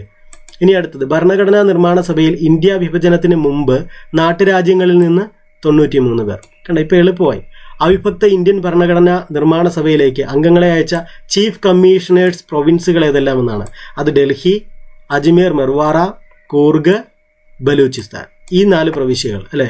ഇനി അടുത്ത നോക്കുക, നാട്ടുരാജ്യങ്ങളിൽ നിന്ന് ഭരണഘടനാ നിർമ്മാണ സഭയിലേക്ക് പ്രതിനിധികളുടെ അനുപാതം എന്ന് പറയുന്നത്, അതായത് ഇപ്പം തിരുവിതാംകൂറിൽ നിന്നും ഒരാളെ വിട്ടു എന്ന് പറഞ്ഞല്ലോ. അതേപോലെ മദ്രാസ് പ്രവിശ്യ നാട്ടുരാജ്യങ്ങളുടെ കാര്യമാണ്. ഓരോ നാട്ടുരാജ്യങ്ങളുണ്ട്. ഇപ്പം മൈസൂർ, അതേപോലെ നാട്ടുരാജ്യങ്ങളുണ്ട്. ഈ നാട്ടുരാജ്യങ്ങളിൽ നിന്ന് ഭരണഘടനാ നിർമ്മാണ സഭയിലേക്ക് പ്രതിനിധികളുടെ എടുത്ത അനുപാതം എന്ന് പറയുന്നത് 10 ലക്ഷം പേർക്ക് ഒരാൾ എന്ന നിലയിലാണ് നാട്ടുരാജ്യങ്ങളിൽ നിന്നും പ്രതിനിധിയെ തിരഞ്ഞെടുത്ത് ഭരണഘടനാ നിർമ്മാണ സഭയിലേക്ക് വിട്ടത്. എത്ര പേർക്കാണ്? 10 ലക്ഷം പേർക്ക് ഒരാൾ എന്ന നിലയിലാണ് നാട്ടുരാജ്യങ്ങളിൽ നിന്നും ഒരു പ്രതിനിധിയെ ഭരണഘടനാ നിർമ്മാണ സഭയിലേക്ക് അയച്ചത്. അത് ഇമ്പോർട്ടൻ്റ് ആണ് കേട്ടോ. 10 ലക്ഷം പേർക്ക് അതൊരു സ്റ്റേറ്റ്മെൻ്റ് ആയിട്ടൊക്കെ ചോദിക്കാവുന്നതാണ്. ഈ പഠിക്കുന്ന പോയിന്റുകളെല്ലാം സ്റ്റേറ്റ്മെൻറ്റുകളായിട്ടായിരിക്കും നിങ്ങളെ മുന്നിലേക്ക് എത്തുന്നത്. പാകിസ്ഥാൻ ഉൾപ്പെട്ട പ്രദേശങ്ങളിലെ അംഗങ്ങൾ പിന്മാറിയപ്പോൾ കോൺസ്റ്റിറ്റ്യൂവൻ്റ് അസംബ്ലിയിലെ അംഗബലം എന്ന് പറയുന്നത് 299 അതായത് 389 നേരെ 299 ആ സമയത്തെ കാര്യമാണ് ഇനി പറയുന്നത്. ഭരണഘടനാ നിർമ്മാണ സഭയിൽ ഇന്ത്യ വിഭജനത്തിന് ശേഷം ഗവർണേഴ്സ് പ്രവിശ്യകളിൽ നിന്നും 226 പേരായിട്ട് കുറഞ്ഞു അല്ലെ. 226 പേരായിട്ട് കുറഞ്ഞു. 226 പേർ. ഇനി 226 പേർ എങ്ങനെ വരുന്നു എന്നുള്ളത് പറയുന്നുണ്ട്. ഭരണഘടനാ നിർമ്മാണ സഭയിൽ വിഭജനത്തിന് ശേഷം ചീഫ് കമ്മീഷണറുടെ പ്രവിശ്യകളിൽ നിന്നും 3 പേരാണുള്ളത് അല്ലെ. 3 പേര് 226 പേരായിട്ട് കുറഞ്ഞു അല്ലെ. 3 പേര് വന്നു. എവിടെയാണ്? ഭരണഘടനാ നിർമ്മാണ സഭയിൽ വിഭജനത്തിന് ശേഷം ചീഫ് കമ്മീഷണറുടെ പ്രവിശ്യകളിൽ നിന്നും എത്ര പേരാണ് ഉണ്ടായിരുന്നത്? 3 പേരാണ് ഉണ്ടായിരുന്നത്. 3 പേര്. അപ്പോൾ 226 3 229 ആകും. പിന്നെ 70 കൂടെ ചേരുമ്പോൾ അങ്ങനെ 299 ആകും. അങ്ങനെയാണ് നമ്മളത് പഠിച്ചതാണ്. ഇന്ത്യ വിഭജനത്തിന് ശേഷം പാകിസ്ഥാനിലായ ചീഫ് കമ്മീഷണേഴ്സ് പ്രൊവിൻസ് എന്ന് പറയുന്നത് ബലൂചിസ്ഥാനാണ് അല്ലേ. അപ്പോൾ ബലൂചിസ്ഥാൻ എന്ന് പറയുന്നത് ഓൾറെഡി പാകിസ്ഥാൻ പ്രൊവിൻസിലായി കഴിഞ്ഞു. ഇനി ഭരണഘടനാ നിർമ്മാണ സഭയിൽ ഇന്ത്യ വിഭജനത്തിന് ശേഷം നാട്ടുരാജ്യങ്ങളിൽ നിന്നും 70 പേരാണ് ഉണ്ടായിരുന്നത് അല്ലേ. ഇനി നോക്കുക, 226 പ്ലസ് 3 229 70 299 അങ്ങനെയാണ് വിഭജനത്തിന് ശേഷമുള്ള അംഗസംഖ്യ എന്ന് പറയുന്നത്. ഇനി അടുത്തൊരു പോയിന്റ് നോക്കുക. ഇന്ത്യൻ ഭരണഘടനയുടെ ശില്പി എന്ന് പറയുന്നത് ഡോക്ടർ BR അംബേദ്കർ ആണ്. അറിയാവുന്ന പോയിന്റാണ്. കോൺസ്റ്റിറ്റ്യൂവൻ്റ് അസംബ്ലിയിലേക്ക് ഏറ്റവും കൂടുതൽ അംഗങ്ങളെ അയച്ച നാട്ടുരാജ്യം മൈസൂറാണ്. മൈസൂരിൽ നിന്ന് 7 പേരാണ് അല്ലെ. ഞാൻ പറഞ്ഞു നാട്ടുരാജ്യങ്ങൾ എങ്ങനെയാണ് ആളെ തിരഞ്ഞെടുക്കുന്നത്? 10 ലക്ഷം പേർക്ക് ഒരാൾ എന്ന നിലയിലാണ് എടുക്കുന്നത്. അങ്ങനെ 7 പേരെയാണ് മൈസൂരിൽ നിന്നും കോൺസ്റ്റിറ്റ്യൂവൻ്റ് അസംബ്ലിയിലേക്ക് അംഗങ്ങളെ അയച്ചത്. ഇന്ത്യൻ ഭരണഘടനാ നിർമ്മാണ സഭയിലെ ഡ്രാഫ്റ്റിംഗ് കമ്മിറ്റിയിലെ ഏതംഗത്തിന്റെ മരണത്തെ തുടർന്നാണ് TT കൃഷ്ണമാചാരി പകരക്കാരനായി നിയമിതനായത്? അത് DP കെയ്ത്താനാണ് അല്ലെ. DP കെയ്ത്താൻ മരിക്കുമ്പോൾ അല്ലെ, മരിച്ചതിന് ശേഷം അദ്ദേഹത്തിന്റെ മരണത്തിന് ശേഷം TT കൃഷ്ണമാചാരിയെ ആ സ്ഥാനത്തേക്ക് പകരക്കാരനായി എടുക്കുന്നു. അതേപോലെ N മാധവറാവു രാജിവെച്ച ഒഴിവിലാണ് അല്ലെ എൻ മാധവറാവു ആര് നമ്മുടെ കോൺസ്റ്റിറ്റ്യൂന്റ് അസംബ്ലിയിൽ ഭരണഘടനയുടെ നിർമ്മാണ സഭയിൽ നിന്ന് ആരോഗ്യ കാരണങ്ങളാൽ ആര് രാജിവെച്ച ഒഴിവിലാണ് എൻ മാധവറാവു എടുക്കപ്പെട്ടതെന്നാണ്. അത് ബി എൽ മിത്തർ രാജിവെച്ച ഒഴിവിലാണ് എൻ മാധവറാവുവിനെ എടുക്കുന്നത് കേട്ടോ. ഒന്നുകൂടെ ശ്രദ്ധിച്ച് കേൾക്കുക. കോൺസ്റ്റിറ്റ്യൂവന്റ് അസംബ്ലിയിൽ ഭരണഘടനയുടെ കരട് നിർമ്മാണ സമിതിയിൽ നിന്ന് ആരോഗ്യ കാരണങ്ങളാൽ ആര് രാജിവെച്ച ഒഴിവിലാണ് എൻ മാധവറാവു നിയമിക്കപ്പെടുന്നത്? B L Mitter. അപ്പോൾ ബി എൽ മിത്തർ പോയതിനു ശേഷം എൻ മാധവറാവു ആണ് അല്ലേ, എൻ മാധവറാവു. അപ്പോൾ ഇതൊക്കെ നമുക്ക് ബേസിക് ആയിട്ടുള്ള സംഗതികളാണ്. ഇത് നിങ്ങളുടെ റാങ്ക് ഫയലിലൊക്കെ ഉള്ള പോയിന്റുകളൊക്കെ തന്നെയാണ്. അപ്പോൾ അടുത്തൊരു പോയിന്റ് നോക്കുക. 1923 രൂപം കൊണ്ട ഏത് പാർട്ടിയാണ് ഇന്ത്യക്ക് വേണ്ടി ഭരണഘടന തയ്യാറാക്കുന്നതിനായി ഒരു ഭരണഘടനാ നിർമ്മാണ സഭ രൂപവൽക്കരിക്കണമെന്ന ആശയം? അത് സ്വരാജ് പാർട്ടിയാണ്. ഞാൻ ഇൻട്രൊഡക്ഷനിൽ പറഞ്ഞു. ഇന്ത്യക്ക് ഒരു ഭരണഘടനാ അസംബ്ലി എന്ന ആശയം 1931 മുന്നോട്ട് വെച്ച വ്യക്തി എം എൻ റോയി. അടുത്തൊരു പോയിന്റ് നോക്കാം. ഇന്ത്യൻ ഭരണഘടനയുടെ ആർട്ടിക്കിൾ 370 തയ്യാറാക്കിയത് എൻ ഗോപാലസ്വാമി അയ്യങ്കാരാണ്. ഇന്ത്യൻ ഭരണഘടനയുടെ ആർട്ടിക്കിൾ 370 തയ്യാറാക്കിയത് എൻ ഗോപാലസ്വാമി അയ്യങ്കാർ. ഇന്ത്യക്ക് ഒരു ഭരണഘടനാ അസംബ്ലി എന്ന ആശയം അംഗീകരിച്ച ആദ്യത്തെ ബ്രിട്ടീഷ് നീക്കമാണ് ഓഗസ്റ്റ് ഓഫർ. ഇന്ത്യക്ക് ഒരു ഭരണഘടനാ അസംബ്ലി എന്ന ആശയം അംഗീകരിച്ച ആദ്യത്തെ ബ്രിട്ടീഷ് നീക്കമാണ് ഓഗസ്റ്റ് ഓഫർ. ഇന്ത്യക്ക് ഒരു ഭരണഘടനാ അസംബ്ലി വേണം എന്ന നിലപാട് കോൺഗ്രസ് പാർട്ടി ഔദ്യോഗികമായി സ്വീകരിച്ച വർഷം 1935 ഇത് നമ്മൾ പഠിച്ചിട്ടുള്ളതാണ് അല്ലെ. ഇന്ത്യക്ക് ഒരു ഭരണഘടനാ അസംബ്ലി വേണം എന്ന നിലപാട് കോൺഗ്രസ് പാർട്ടി ഔദ്യോഗികമായി സ്വീകരിച്ചത് 1935. പാകിസ്ഥാന്റെ ഭരണഘടനാ നിർമ്മാണ സഭയുടെ അധ്യക്ഷൻ മുഹമ്മദ് അലി ജിന്നയായിരുന്നു. ഭരണഘടനാ നിർമ്മാണ സഭ ലക്ഷ്യപ്രമേയം അംഗീകരിച്ച തീയതി 1947 ജനുവരി 22 ഭരണഘടനാ നിർമ്മാണ സഭ ലക്ഷ്യപ്രമേയം അംഗീകരിച്ച തീയതി 1947 ജനുവരി 22 ഇത് അറിയുന്നതിന് മുമ്പായിട്ട് നമ്മൾ ഒന്ന് രണ്ട് ചില കാര്യങ്ങൾ ഭരണഘടനാ നിർമ്മാണ സഭയെക്കുറിച്ച് അറിയേണ്ടതുണ്ട്. ഭരണഘടനാ നിർമ്മാണ സഭ രൂപീകരിക്കപ്പെട്ടു, അതിൽ എത്ര അംഗങ്ങൾ എവിടെ നിന്നൊക്കെ പങ്കെടുത്തു എന്നൊക്കെ നമ്മൾ തിരഞ്ഞെടുക്കപ്പെട്ടു എന്നൊക്കെ നമ്മൾ മനസ്സിലാക്കി. ഇനി നമ്മൾ പഠിക്കാൻ പോകുന്നത് ഭരണഘടനാ നിർമ്മാണ സഭ രൂപീകരിച്ചത് തൊട്ടുള്ള ചില നാൾവഴികളുണ്ട്, ഡേറ്റ് വെച്ചിട്ടുള്ള. അതാണ് നമ്മൾ പഠിക്കാൻ പോകുന്നത്. 1946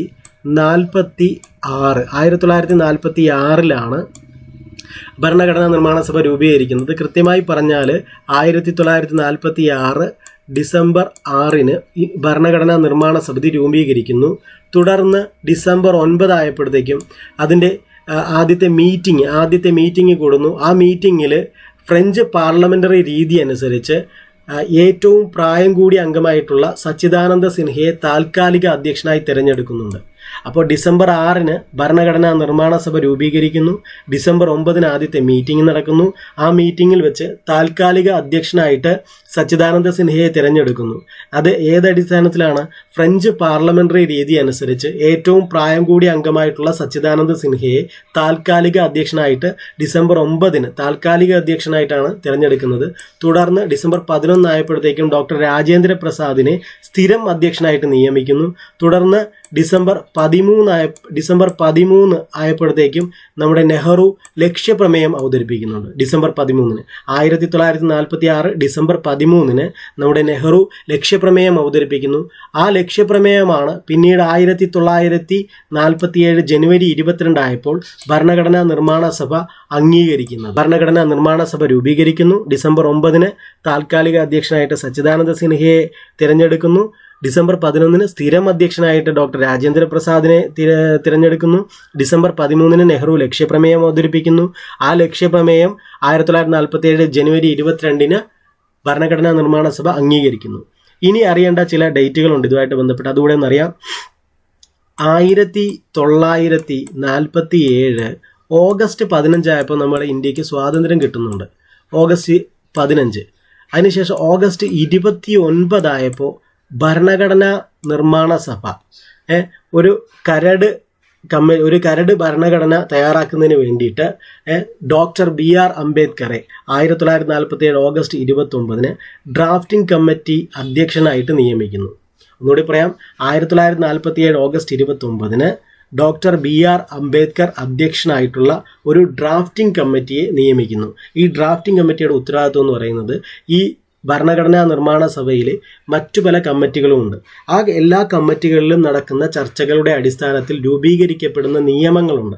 ഇതെല്ലാം കൂടെ ക്രോഡീകരിച്ചുകൊണ്ട് ഒരു കരട് ഭരണഘടന തയ്യാറാക്കുന്നതിന് വേണ്ടിയിട്ടാണ് ഡ്രാഫ്റ്റിംഗ് കമ്മിറ്റി രൂപീകരിക്കുന്നത്. ഈ ഡ്രാഫ്റ്റിംഗ് കമ്മിറ്റിയുടെ ചെയർമാനായിട്ടാണ് അംബേദ്കറെ തിരഞ്ഞെടുക്കുന്നത്. അത് 1947 ഓഗസ്റ്റ് 29-നാണ്. അപ്പോൾ അംബേദ്കർ എന്ത് ചെയ്യും? അവിടെ നടക്കുന്ന ചർച്ചകളുടെ അടിസ്ഥാനത്തിൽ രൂപീകരിക്കപ്പെടുന്ന നിയമങ്ങളെല്ലാം കൂടെ ക്രോഡീകരിച്ചുകൊണ്ട് ഒരു കരട് ഭരണഘടന തയ്യാറാക്കും അല്ലേ.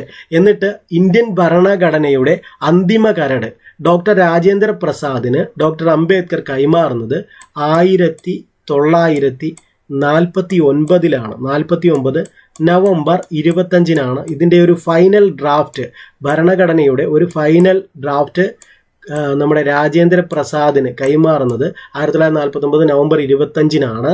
നമ്മുടെ BR അംബേദ്കർ ഇന്ത്യൻ ഭരണഘടനയുടെ ഒരു ഫൈനൽ ഡ്രാഫ്റ്റ് അഥവാ അന്തിമ കരട് ഡോക്ടർ രാജേന്ദ്ര പ്രസാദിന് കൈമാറുന്നത്.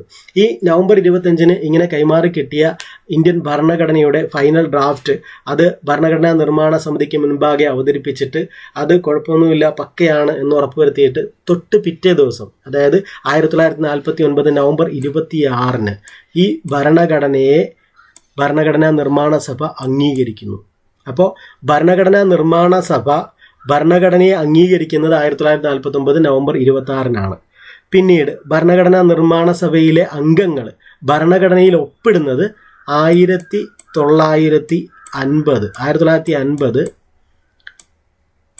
ജനുവരി 24-നാണ്. ജനുവരി 24-ന് ഇവരെല്ലാം കൂടെ ആ ഭരണഘടനയിൽ ഒപ്പിട്ടതിന് ശേഷം 1950 ജനുവരി 26-ന് ഭരണഘടന നിലവിൽ വരുന്നു. 1950 ജനുവരി 26-നാണ് ഇന്ത്യൻ ഭരണഘടന നിലവിൽ വരുന്നത്. അപ്പോൾ നാൾ വഴി മനസ്സിലായല്ലോ.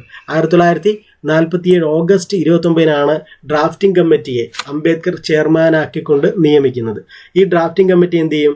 1949 നവംബർ 25 ആയപ്പോഴത്തേക്കും ഇന്ത്യൻ ഭരണഘടനയുടെ ഒരു ഫൈനൽ ഡ്രാഫ്റ്റ് ആർക്ക് കൈമാറും? ഡോക്ടർ രാജേന്ദ്ര പ്രസാദിന് കൈമാറുന്നു. എന്നിട്ടത് ഇന്ത്യൻ ഭരണഘടനാ നിർമ്മാണ സഭ ആ ഫൈനൽ ഡ്രാഫ്റ്റ് ചർച്ച ചെയ്തിട്ട് അത് അംഗീകരിക്കുന്ന എപ്പോഴാണ്? 1949 നവംബർ 26-ന് ആ ഭരണഘടനാ നിർമ്മാണ സഭ അംഗീകരിച്ചിട്ട് ഇതിൽ ആ ഭരണഘടനാ നിർമ്മാണ സഭയിലെ അംഗങ്ങൾ ഒപ്പിടുന്നത് 1950 ജനുവരി 24-നാണ്. ആ ഒപ്പിടുന്ന ആ മീറ്റിംഗ് തന്നെയാണ് ഭരണഘടനാ നിർമ്മാണ സഭയുടെ അവസാന യോഗം എന്ന് അറിയപ്പെടുന്നത്. അതായത് ഭരണഘടനാ നിർമ്മാണ സഭ രൂപീകരിച്ചത് ഒരു ഭരണഘടന ഉണ്ടാക്കാൻ വേണ്ടിയായിരുന്നു. അപ്പോൾ ഭരണഘടന എന്തായാലും ഇപ്പോൾ ഉണ്ടായല്ലോ. 1949 നവംബർ 26-ന് ഭരണഘടനാ നിർമ്മാണ സഭ അംഗീകരിച്ചു. അപ്പോൾ നമുക്ക് ഇന്ത്യക്ക് ഒരു ഭരണഘടന ഉണ്ടായി. അപ്പോൾ ഭരണഘടന ഉണ്ടാക്കിയെടുത്ത സ്ഥിതിക്ക് പിന്നെ ഭരണഘടനാ നിർമ്മാണ സഭയുടെ ആവശ്യമില്ല. അതുകൊണ്ട് ഭരണഘടനാ നിർമ്മാണ സഭ അവസാന യോഗം ചേരുന്നത് 1950 ജനുവരി 24-നാണ്. ആ യോഗത്തിൽ വെച്ച് തന്നെയാണ് ഭരണഘടനാ നിർമ്മാണ സഭയിലെ അംഗങ്ങൾ ഒപ്പിടുന്നത്. അതോടുകൂടി ഭരണഘടനാ നിർമ്മാണ സഭ അവിടെ തീർന്നു. പിന്നെ അതിൻ്റെ പിറ്റേ ദിവസം 1950 ജനുവരി 26-ന് ഇന്ത്യ റിപ്പബ്ലിക്കായി. അതേപോലെ ഭരണഘടന നിലവിൽ വന്നു എന്ന് പറയാം. അങ്ങനെ ഇന്ത്യൻ ഭരണഘടന നിലവിൽ വന്നതോടുകൂടി ഇന്ത്യ റിപ്പബ്ലിക്കായി 1950 ജനുവരി 26-ന്. ഇതാണ് അതിൻ്റെ നാൾവഴി എന്ന് പറയുന്നത്. ഇത്രയും മനസ്സിലാക്കിയാൽ നമുക്ക് ഇനിയുള്ള കാര്യങ്ങൾ എളുപ്പത്തിൽ പഠിച്ചു പോകാം. ഇത് കൂടാതെയുള്ള ചില ഡേറ്റുകൾ കൂടി ഇതിനകത്ത് വരുന്നുണ്ട്.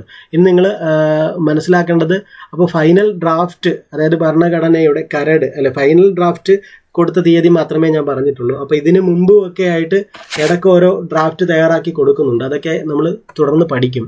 അതൊക്കെ ജസ്റ്റ് ഒന്ന് വായിച്ചറിഞ്ഞു പോയാൽ മതി. പ്രധാനപ്പെട്ട കാര്യങ്ങളാണ് പറഞ്ഞത്. ഇനി നമുക്ക് എളുപ്പമാണ് പഠിച്ചു പോകാൻ. അപ്പോൾ അത് നോക്കാം. ഭരണഘടനാ നിർമ്മാണ സഭയുടെ 3-ാം സെഷൻ ആരംഭിച്ച തീയതി 1947 ഏപ്രിൽ 28-ആണ്. ഭരണഘടനാ നിർമ്മാണ സഭയുടെ 3-ാം സെഷൻ ആരംഭിച്ച തീയതി 1947 ഏപ്രിൽ 28. ഭരണഘടനാ നിർമ്മാണ സഭയുടെ സെക്രട്ടറി HVR അയ്യങ്കാർ ആയിരുന്നു. നമുക്കറിയാം ഭരണഘടനാ നിർമ്മാണ സഭയുടെ സ്ഥിരം അധ്യക്ഷൻ ഡോക്ടർ രാജേന്ദ്ര പ്രസാദ് ആണ്. അതേപോലെ ഭരണഘടനാ നിർമ്മാണ സഭയുടെ സെക്രട്ടറി HVR അയ്യങ്കാർ ആയിരുന്നു. ഭരണഘടനാ നിർമ്മാണ സഭയുടെ താൽക്കാലിക അധ്യക്ഷനായി തിരഞ്ഞെടുത്തത് സച്ചിദാനന്ദ സിൻഹയാണ് 1946 ഡിസംബർ 9-ന്. നോക്കാം. ഭരണഘടനാ നിർമ്മാണ സഭയുടെ താൽക്കാലിക അധ്യക്ഷനായി തിരഞ്ഞെടുത്തത് ആരെയാണ്? സച്ചിദാനന്ദ സിൻഹയെ 1946 ഡിസംബർ 9-ന്. ഭരണഘടനാ ഡ്രാഫ്റ്റിംഗ് കമ്മിറ്റിയുടെ ആദ്യ യോഗം ചേർന്ന തീയതി 1947 ഓഗസ്റ്റ് 30. ഭരണഘടനാ ഡ്രാഫ്റ്റിംഗ് കമ്മിറ്റിയാണ് കേട്ടോ. ഡ്രാഫ്റ്റിംഗ് കമ്മിറ്റിയെ നിയമിച്ച തീയതി ഞാൻ പറഞ്ഞിരുന്നു അല്ലേ. 1947 ഓഗസ്റ്റ് 29 ഭരണഘടനാ ഡ്രാഫ്റ്റിംഗ് കമ്മിറ്റിയെ അതിൻ്റെ ചെയർമാൻ അംബേദ്കറിനെ ചെയർമാൻ ആക്കിക്കൊണ്ട് നിയമിച്ചത്. അതിൻ്റെ പിറ്റേ ദിവസം 1947 ഓഗസ്റ്റ് 30 ആയപ്പോഴത്തേക്ക് അതിൻ്റെ ആദ്യ യോഗം ചേർന്നു. കാരണം മറ്റത് പഠിക്കുന്നതുകൊണ്ട് ഇതൊക്കെ നമുക്ക് എളുപ്പമാണ്, നമ്മളെ ഇൻട്രൊഡക്ഷൻ പഠിച്ചതുകൊണ്ട്. ഇനി അടുത്തത് ഭരണഘടനാ നിർമ്മാണ സഭ രൂപവൽക്കരിക്കപ്പെട്ട തീയതി പറഞ്ഞു. 1946 ഡിസംബർ 6. ഭരണഘടനാ നിർമ്മാണ സഭയുടെ ആദ്യ യോഗം ചേർന്നതും പറഞ്ഞു ഡിസംബർ 9. ഇന്ത്യൻ ഭരണഘടനാ നിർമ്മാണ സഭയുടെ ആദ്യ സമ്മേളനത്തിൽ ഹാജരായ വനിതകളുടെ എണ്ണം 9 പേരാണ് കേട്ടോ. 9 വനിതകളാണ് ആദ്യ സമ്മേളനത്തിൽ ഉണ്ടായിരുന്നത്. അതേപോലെ ഇന്ത്യൻ ഭരണഘടനാ നിർമ്മാണ സഭയുടെ ആദ്യ ദിനത്തിൽ എത്ര പേരാണ് വന്നിരുന്നത് ചോദിച്ചാൽ 211 പേരാണ് സന്നിഹിതരായിരുന്നത്. ആദ്യ ദിനത്തിൽ ഇന്ത്യൻ ഭരണഘടനാ നിർമ്മാണ സഭയുടെ ആദ്യ ദിനത്തിൽ 211 പേർ വന്നിരുന്നു. 211 പേർ. അടുത്തത് നമ്മൾ പഠിച്ചുപോയ കാര്യമാണ്. സ്വാതന്ത്ര്യത്തിന് മുമ്പ് കോൺസ്റ്റിറ്റ്യൂവൻ്റ് അസംബ്ലിയിലെ വനിതാ അംഗങ്ങളുടെ എണ്ണം എന്ന് പറയുന്നത് 17 പേരാണ് അല്ലേ. സ്വാതന്ത്ര്യത്തിന് മുമ്പ് ഭരണഘടനാ നിർമ്മാണ സമിതിയിലെ വനിതാ അംഗങ്ങളുടെ എണ്ണം 17, സ്വാതന്ത്ര്യത്തിന് ശേഷം അത് 15 കുറഞ്ഞു. ജവഹർലാൽ നെഹ്റു ഭരണഘടനാ നിർമ്മാണ സഭയിൽ ലക്ഷ്യപ്രമേയം അവതരിപ്പിച്ചത് 1946 ഡിസംബർ 13 അല്ലേ. ഡിസംബർ 13 ലക്ഷ്യപ്രമേയം അവതരിപ്പിച്ചു. ആ ലക്ഷ്യപ്രമേയം നമ്മുടെ ഭരണഘടനാ നിർമ്മാണ സഭ അംഗീകരിക്കുന്നത് 1947 ജനുവരി 22. അതും നമ്മൾ പഠിച്ചു. ഡോക്ടർ രാജേന്ദ്ര പ്രസാദിനെ ഭരണഘടനാ നിർമ്മാണ സഭയുടെ അധ്യക്ഷനായി തിരഞ്ഞെടുക്കപ്പെട്ടത് ഡിസംബർ 11, 1946 ഡിസംബർ 11. ഇതാണ് നമ്മൾ ഇൻട്രൊഡക്ഷനിൽ പഠിച്ചത്. ഇൻട്രൊഡക്ഷനിൽ അത് പഠിച്ചത് കൊണ്ട് നമുക്ക് ഇപ്പോൾ കാര്യങ്ങളൊക്കെ എളുപ്പമാണ് അല്ലേ. അടുത്തൊരു പോയിന്റ് നോക്കുക. ഡോക്ടർ അംബേദ്കർ അധ്യക്ഷനായ ഡ്രാഫ്റ്റിംഗ് കമ്മിറ്റിയെ നിയമിച്ചത് 1947 ഓഗസ്റ്റ് 29. നമ്മൾ പഠിച്ചു. ഭരണഘടനാ നിർമ്മാണ സഭ എന്നാണ് നിയമനിർമ്മാണ സഭ എന്ന രീതിയിൽ ആദ്യമായി സമ്മേളിച്ചത് 1947 നവംബർ 17. അപ്പോൾ ഭരണഘടനാ നിർമ്മാണ സഭ നിയമനിർമ്മാണ സഭ എന്ന രീതിയിൽ ആദ്യമായി സമ്മേളിച്ചത് 1947 നവംബർ 17. ഇത് ചിലർക്ക് മനസ്സിലാവില്ല, അതുകൊണ്ട് പറയാം. ഭരണഘടനാ നിർമ്മാണ സഭ എന്ന് പറയുന്നത് ഭരണഘടന നിർമ്മിക്കുന്നതിന് വേണ്ടിയിട്ട് രൂപീകരിക്കപ്പെട്ട ഒരു കമ്മിറ്റിയായിരുന്നു. 1947 ഓഗസ്റ്റ് 15 ഇന്ത്യക്ക് സ്വാതന്ത്ര്യം ലഭിച്ചു. ഇന്ത്യക്ക് സ്വാതന്ത്ര്യം ലഭിച്ച് കഴിയുമ്പോൾ ഇന്ത്യക്കൊരു നിയമനിർമ്മാണ സഭ വേണമല്ലോ. അപ്പോൾ 1947 ഒരു നിയമനിർമ്മാണ സഭ വേണം. അപ്പോൾ അങ്ങനെ ഇരിക്കുമ്പോൾ ഈ ഭരണഘടനാ നിർമ്മാണ സഭ തന്നെയാണ് നിയമനിർമ്മാണ സഭയായിട്ടും പ്രവർത്തിക്കുന്നത്. അതാണ്. അപ്പോൾ അതുവരെ 1947 നവംബർ 17 വരെ ഭരണഘടനാ നിർമ്മാണ സഭ മാത്രമായിരുന്നു. 1947 നവംബർ 17 ഭരണഘടനാ നിർമ്മാണ സഭ ഏത് രൂപത്തിലേക്ക് മാറി? ഇന്ത്യയുടെ നിയമനിർമ്മാണ സഭ, അതായത് ഇന്ത്യയുടെ പാർലമെൻറ്റ് എന്ന ഒരു ഫംഗ്ഷൻ കൂടെ നിർവഹിച്ചു. മനസ്സിലായോ? ഇവിടുത്തെ ഭരണഘടനാ നിർമ്മാണ സഭയുടെ ഫംഗ്ഷൻ ഭരണഘടന രൂപീകരിക്കുക എന്നുള്ളതായിരുന്നു. ഭരണഘടനാ നിയമനിർമ്മാണ സഭയുടെ ഒരു ഫംഗ്ഷനിലേക്ക് കൂടെ മാറി. അങ്ങനെ 2 ഫംഗ്ഷൻ അത് എടുക്കേണ്ടി വന്നു, 2 ജോലി നിർവഹിക്കേണ്ടി വന്നു. അതാണ് പറയുന്നത്. ഭരണഘടനാ നിർമ്മാണ സഭ എന്നാണ് നിയമനിർമ്മാണ സഭ എന്ന രീതിയിൽ ആദ്യമായി സമ്മേളിച്ചത്. അത് 1947 ഓഗസ്റ്റ് 17 അടുത്ത ഇലക്ഷൻ നടന്ന് പുതിയ മന്ത്രിസഭ വരുന്നത് വരെ നിയമനിർമ്മാണ സഭയായിട്ട് വർക്ക് ചെയ്യുന്നുണ്ട് അല്ലേ.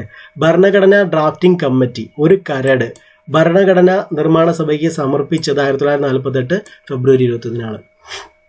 ഭരണഘടനാ ഡ്രാഫ്റ്റിംഗ് കമ്മിറ്റി ഒരു കരട് ഭരണഘടനാ നിർമ്മാണ സഭയ്ക്ക് സമർപ്പിച്ചത് 1948 ഫെബ്രുവരി 21. ഇന്ത്യൻ ഭരണഘടനയുടെ അന്തിമ കരട് ഡോക്ടർ രാജേന്ദ്ര പ്രസാദിന് ഡോക്ടർ അംബേദ്കർ കൈമാറിയത് 1949 നവംബർ 25. ഞാൻ പറഞ്ഞു ഫൈനൽ ഡ്രാഫ്റ്റ് കൊടുക്കുന്നത് 1949 നവംബർ 25. ഇനി VT കൃഷ്ണമാചാരിയെ കൂടി ഭരണഘടനാ നിർമ്മാണ സഭയുടെ ഉപാധ്യക്ഷനായി നിയമിച്ചത് 1948 ജൂലൈ 16.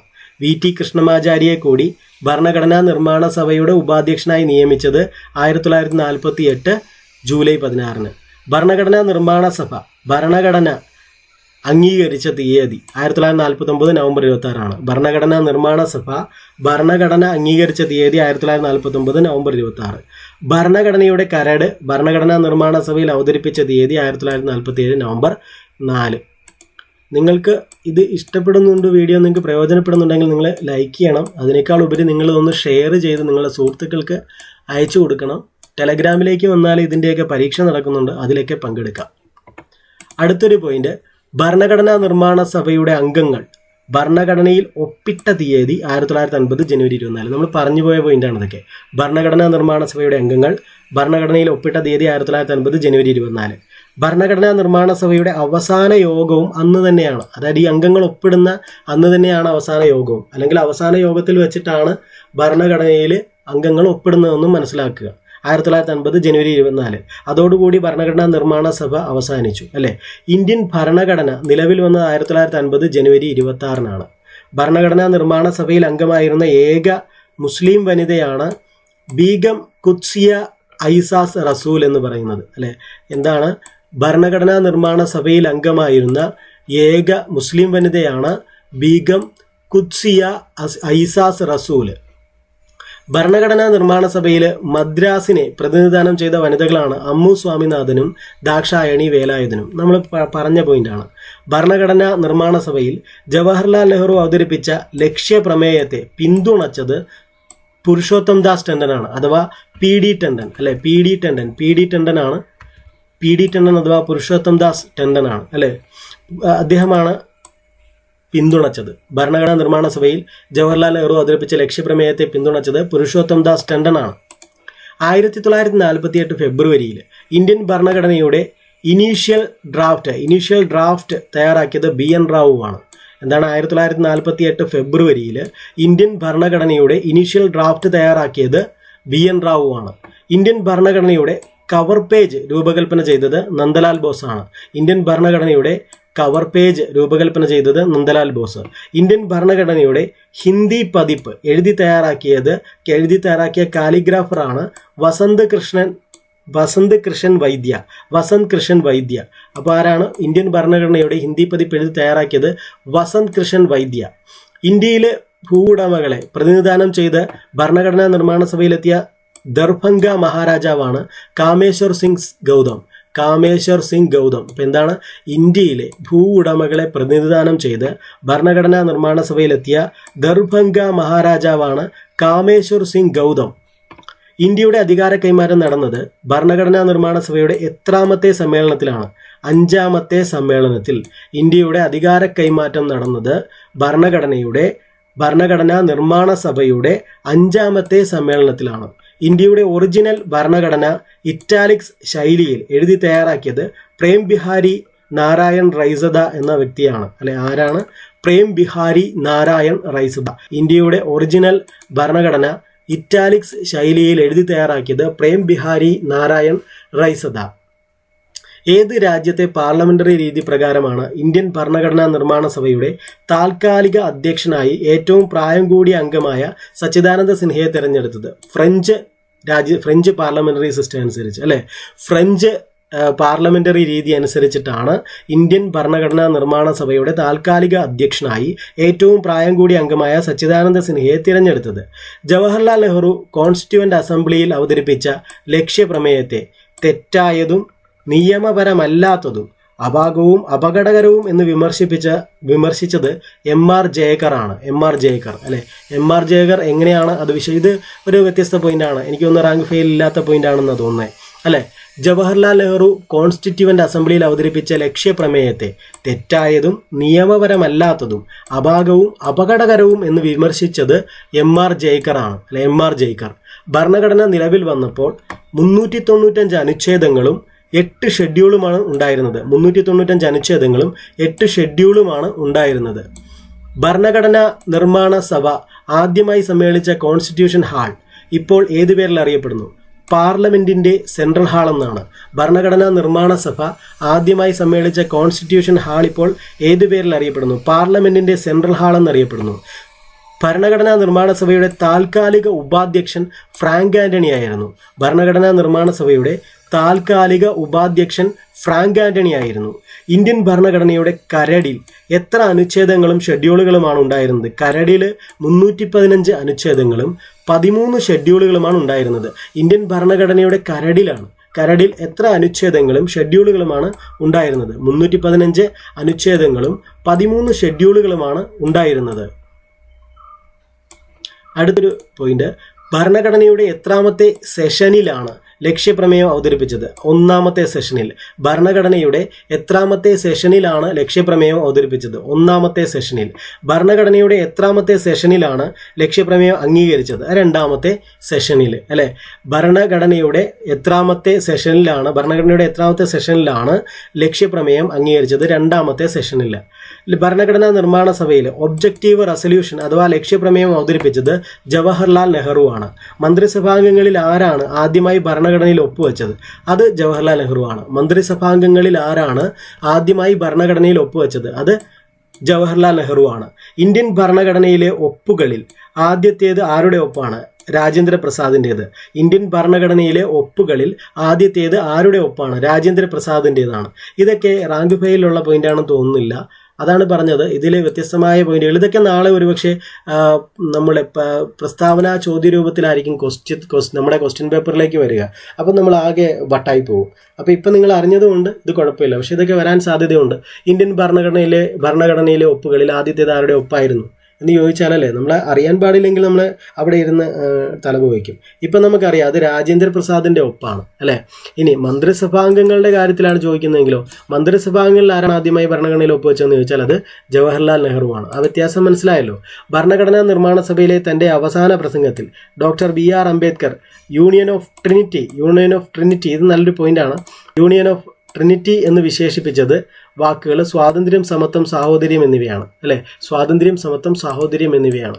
അപ്പോൾ ഇത്രയുമാണ് ഇന്ന് പഠിക്കാനുള്ളത്. ബാക്കി നമുക്ക് അടുത്ത ക്ലാസ്സിൽ പഠിക്കാം. എളുപ്പത്തിൽ തന്നെ വേഗത്തിൽ തന്നെ പഠിച്ചു പോകാം. അപ്പോൾ നിങ്ങൾ ഈ ചാനൽ സബ്സ്ക്രൈബ് ചെയ്യുക, ലൈക്ക് ചെയ്യുക, ഷെയർ ചെയ്യുക. താങ്ക്